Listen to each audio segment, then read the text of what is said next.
Hi everyone. Welcome to Little Chess Champs. Today we are learning about the chessboard.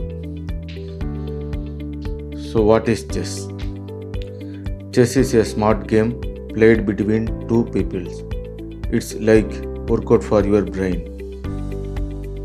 It is the game of strategy, skills and thinking ahead.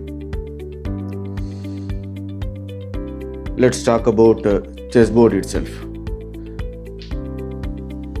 The chessboard has 64 squares arranged in 8 into 8 grid.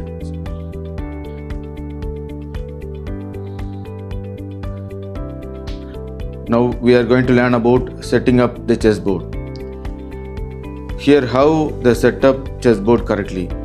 Place the board so that light square in the bottom right corner for both players. So here the right corner will be the light color, and for black his right corner will be the light color. Remember, light on the right. This is the setup. Make sure the game starts correctly.